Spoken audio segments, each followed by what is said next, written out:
that would forever encourage you. And it took me a while to work with something. But I finally arrived at this. If you look in the book of Isaiah, chapter 64, it says here in verse 6, Isaiah 64, and we are all like the unclean thing, and all our unrighteousness are as filthy rags.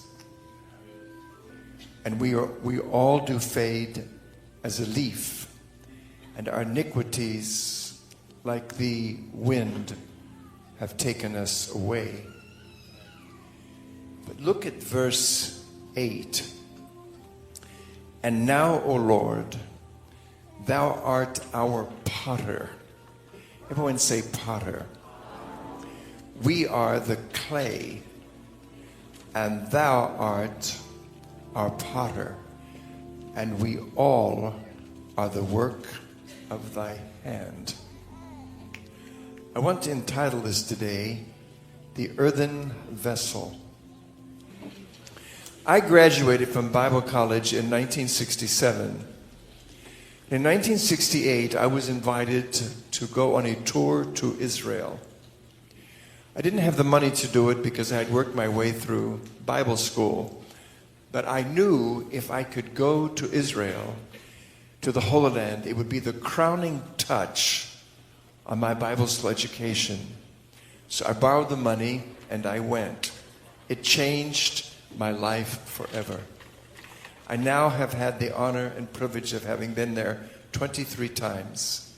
And I speak enough Hebrew that I can get around in the country when I'm there.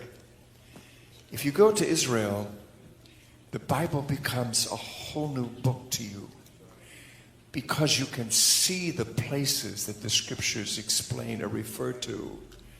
And it's like going back in antiquity because there are groups of people there that live as they did in biblical times. So I had a wonderful experience. However, at that time, we had a missionary in Bethlehem. Her name was Sister Hogg. She came from Canada, as I recall. And there were people on the tour, one of the leaders knew her. And so when we were in Jerusalem, staying there at the hotel, she was invited to come from Bethlehem to Jerusalem and just talk to us as a missionary there in the country. And it was just amazing to listen to her. Now, I've bought some nice things in Israel as treasures from the country, mementos, etc. But Sister Hogg brought with her in the trunk of that car a whole box of little clay vessels about this tall. That vessel cost me 14 cents at that time. It is the greatest treasure I have among all the things I have collected from Israel. And it's in a curio cabinet behind glass so it can never get broken. Here's why. She told that when she first came to Bethlehem, of course the country, it's a desert climate, it can be very hot and dry, but she was working with another woman who was from the land. And this other woman, this friend of hers, told her, said, look, here's some money. I want you to go to the marketplace and I want you to buy a large vessel, clay vessel, so we can put water in it. And so Sister Hogg went to the market and she looked and searched and shopped until she found the most beautiful large jar she could find, beautifully painted. And she brought it back to their residence where they were staying. And she filled it with water and she set it on a window ledge and walked away. Well, her friend came in after a while, and Sister Hogg went back to get some water to drink out of the vessel, and there was water all over the windowsill. And Sister Hogg went to her friend. She said, this thing, I wasted our money. She said, it is not working. Oh. But the vessel she was now complaining about was not the first vessel she purchased. The first vessel she purchased was magnificently hand-painted. And when her friend came in, she said, "You've wasted our money. That vessel will not work." Sister Hogg said, "It's the most beautiful vessel I could find." The woman said, "Take it back and find the ugliest, roughest, old, large clay jar you can find." So Sister Hogg had done this, and she put this ugly vessel here on this windowsill.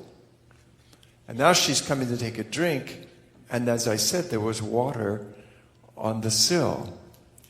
Sister Hogg went to her friend. She said, "I've wasted our money again." She said, "This vessel has some kind of a crack in it. There's water all over the place." And her friend said, "No, it's supposed to do that." She said, "Look at the outside of that clay. There's condensation on it." She said, "That condensation process cools the water inside." She said, "Dip your cup in." She did, and the water was cool. You have been changed. Anointings have come upon you in these services. There's been revelation come to you.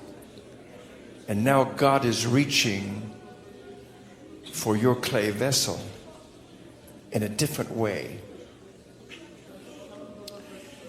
That second vessel that she purchased was ugly, but you have to have it to sustain life.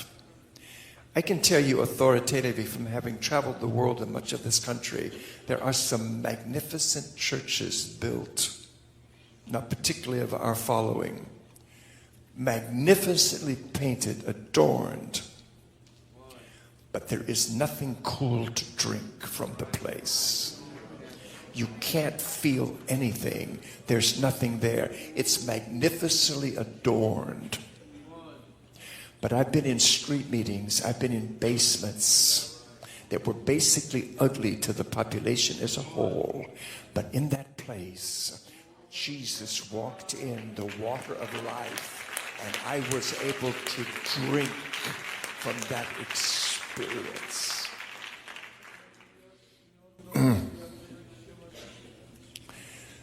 You can have a magnificent building, but you may not have a church. Because the church is not a building. The church is people. You can have a church on the riverbank with 4 or 5 people. Jesus said, "Where 2 or 3 are gathered together in my name, there I am in their midst." We don't need a building. And I prophesy to you here today with the type of thing that's going on among us in UPC in this hour in time. Revival is coming that no building you'll ever build will be big enough to house it. You're not going to be able to house this in the end. They could not house it in the beginning, and we're not going to be able to house it in the end. We're at a point now where this thing is beginning to go to the streets. It's beginning to go to the streets, and it's going to have to go that direction.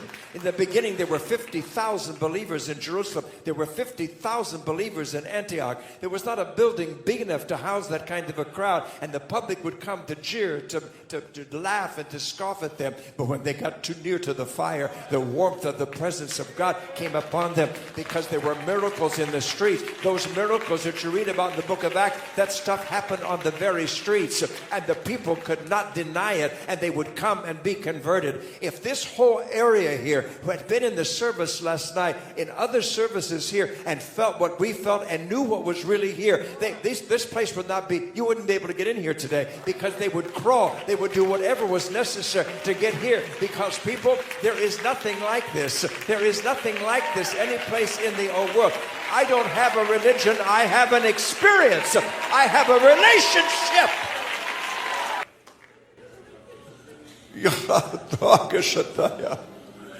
But every time you take something out of that vessel, it has to be replaced.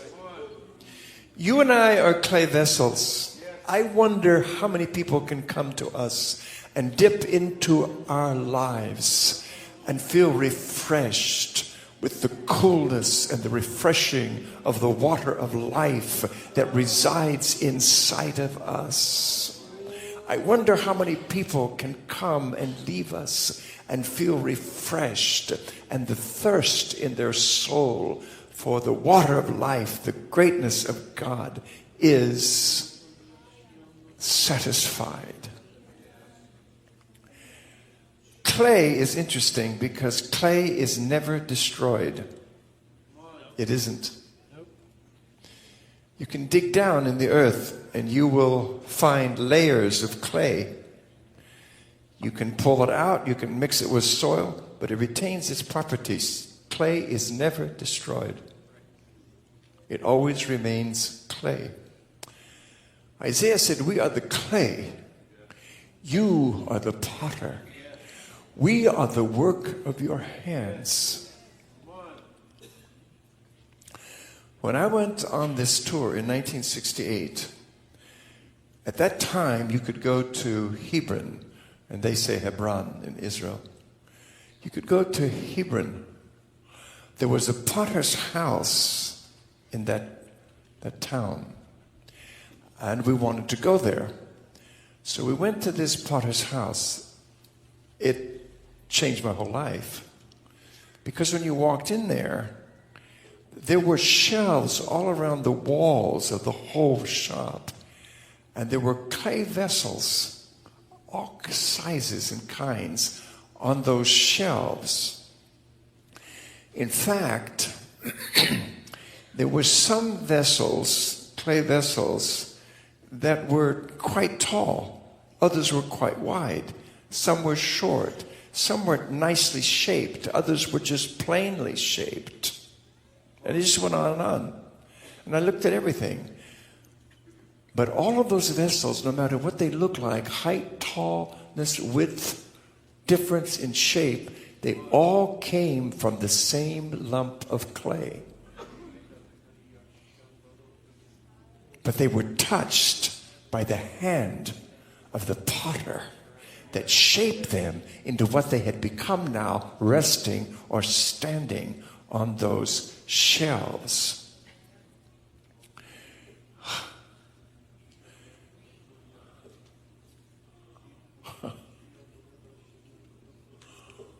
We're just a lump of clay, is what we are. It was interesting because we asked the potter to make something for us. It's very interesting. He has a little, I can't explain it, but there was a wheel, a little shelf or a little table, and there was a spindle that went down, and it's called the potter's wheel. And he stood there and he pushed that pedal and this wheel would spin. And he put a lump of clay, moist of course, on that little top ledge or table. And he began to push that pedal. When he did, the wheel began to spin, and I watched.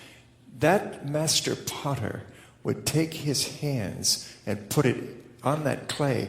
It was like watching a miracle, because out of that nothingness would just all of a sudden be shaped this vessel, and he would put his hands inside and it would just open up, and it was like watching a miracle, because out of nothing, this particular lump of clay now became something.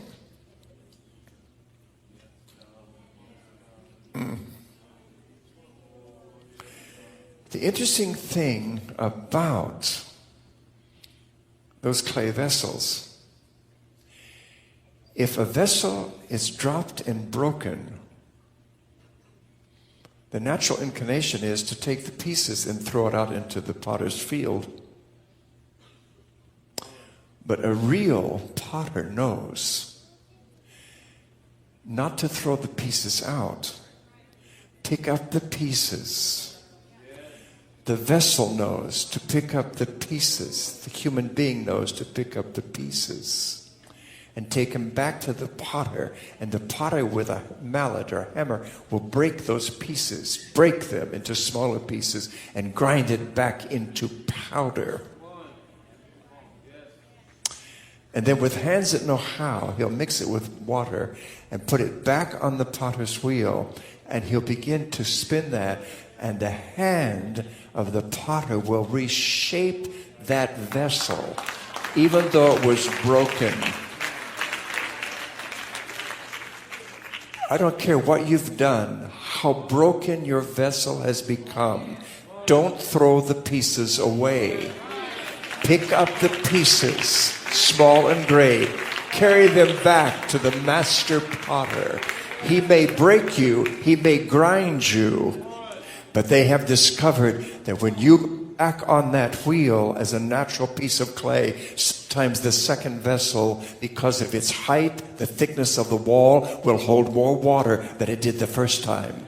The second vessel many times will hold more water than the first vessel held. So don't throw the away. Take it back to the master potter. There's no telling what could happen out of your second, shall we say, evolvement. And I close with this. This is not a lengthy message, but I want to help you with something because it helped me. The potter, for us, of course, is Jesus, and we're just a lump of clay. What I'm about to tell you is a true story. There was a very wealthy man that went to the Holy Land and toured the whole land. He thought to himself, I want to buy something, an artifact, something to take back with me that will be a constant reminder and a great memento from this visit. He looked at silk, he looked at rugs, he looked at tapestries, he looked at, glassware. He looked at many things, but nothing really just touched what he wanted in his emotions. So he thought, the best thing I could do would be get a clay vessel. What would be more biblical than a clay vessel made here in the Holy Land? So he went to the potter's house and he walked in. And as I said, he saw all these shelves around with all these different shaped vessels. And he walked around looking for the vessel that he really wanted to purchase. And he didn't see the thing that just struck his fancy. But as he got to the back of the shop, and of course there were shelves all the way to the ceiling, but there was a top shelf there. In the middle of that top shelf, there was a clay vessel that had sort of like dark rings around it in the clay. And so the wealthy man said to the potter who was watching him, he said, Sir, I found what I want. He said, I want to purchase that vessel there in the middle on that top shelf. And the potter said, I'm sorry, sir, but that vessel is not for sale. The wealthy man said, you don't understand. I'll pay you any amount of money you want, but I want that vessel. The potter said, Sir, I'm sorry, but that vessel is not for sale. And the wealthy man said again, said, you don't understand. I can pay you any amount of money you want. I want that vessel. And the potter said, Sir, I am sorry, but that vessel is not for sale. And the wealthy man said, why? And the potter said, there's a story behind that vessel. He said, that vessel was made from a lump of clay that I absolutely could do nothing with.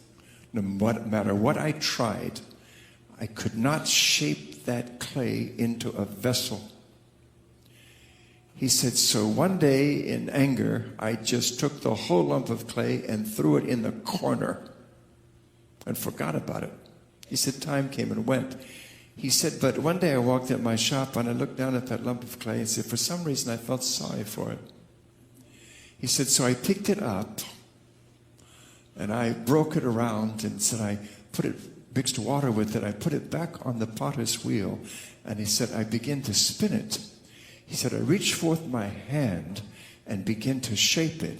He said, it began to shape. He said, I put my fingers down inside to help it to rise and to be hollow inside. He said, when I did, unknown to me, there were little sharp pieces of clay in there. And he said, as the clay was spinning and the vessel was rising, he said, those little sharp pieces of hard clay cut my hands and blood began to flow out of my hand. He said, and for the first time, he said, there was something in my blood that caused that clay to shape in the right form that I wanted. He said, those dark rings are my blood. He said, that vessel is not for sale. The devil is the accuser of the brethren. He goes before his throne and accuses us every day. And in essence, the devil is saying, I want to buy them. I want to buy them. I want to purchase them. But Jesus answers and says, no, that vessel is not for sale. That vessel is not for sale.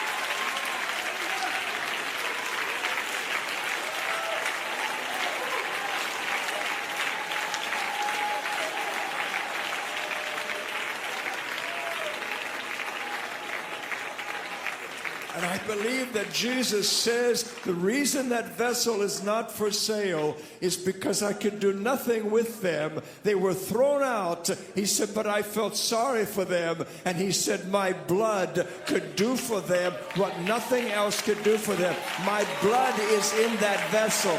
My blood is in that vessel. It's not for sale. Clap your hands. Stand to your feet. Worship this master potter here today.